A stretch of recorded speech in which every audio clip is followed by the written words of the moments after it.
Look at this abandoned phone. It represents the single most terrifying scenario in modern digital life, the leaked group chat. Sitting in the car next to this device is our subject, Billy.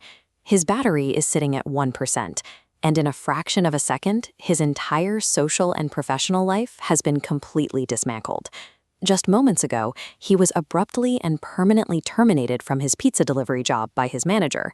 So how exactly does a private, encrypted digital conversation result in instantaneous real-world destruction?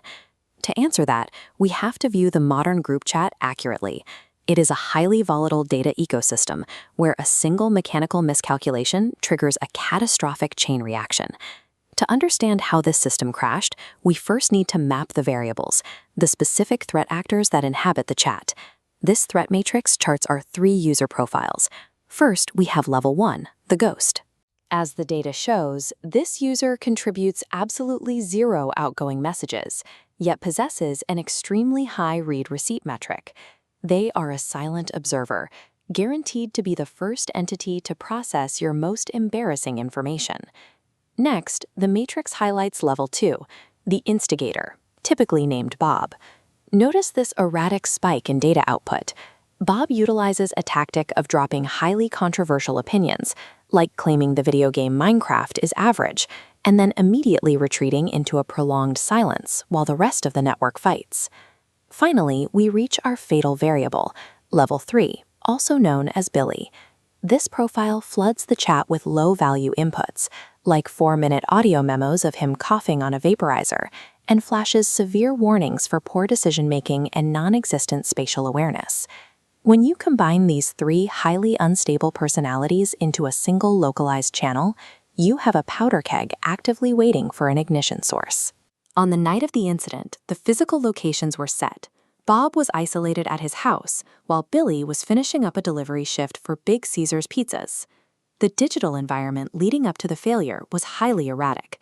The chat log shows a chaotic flow of topics, bouncing rapidly from the scientific reason the sky is blue to why Abraham Lincoln decided Monday should exist. Look closely at this photograph on the evidence board. This oddly shaped, curvy piece of snack food was the exact catalyst for the system failure.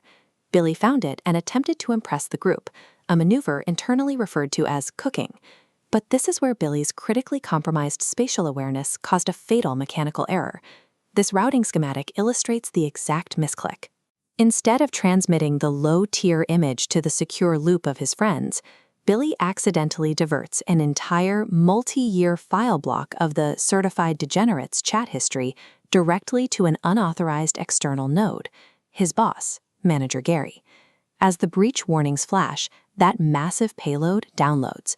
We are talking about years of derogatory comments explicitly targeting the boss, alongside highly compromising personal stories regarding his friends' family members. A single, completely meaningless photo bypassed every social safety protocol, resulting in an uncontainable, maximum-level information hazard leak. This POV footage puts us right back in Billy's car in the immediate aftermath. As he frantically taps his dying screen, the panic sets in. He realizes his perceived plot armor, a narrative term for a character's inexplicable ability to survive fatal situations, has completely failed him. Then this fatal transmission arrives. A single text message from Manager Gary reading, "Put the fries in the bag, little motherfucker." The physical toll of the digital leak was absolute. Billy was instantly terminated, leaving him broke, jobless, and completely humiliated. Which brings us to the core operational security framework we can derive from this incident. Your group chat must be treated as a loaded Glock covered in peanut butter. The digital space is inherently dangerous. It is incredibly slippery to handle, and if you mismanage it, you are absolutely guaranteed to create a massive amount of collateral damage. The directive here is simple. Enforce strict digital trigger discipline. Obsessively verify your recipients before you ever hit transmit. If you want to avoid a similar fate, hit the subscribe button down below before threat actors track your IP address, a unique string of numbers that identifies your specific device on the internet, and leak your personal search history. Because as Billy learned the hard way, in the modern era, your closest circle of friends represents the single greatest operational security vulnerability in your entire daily life.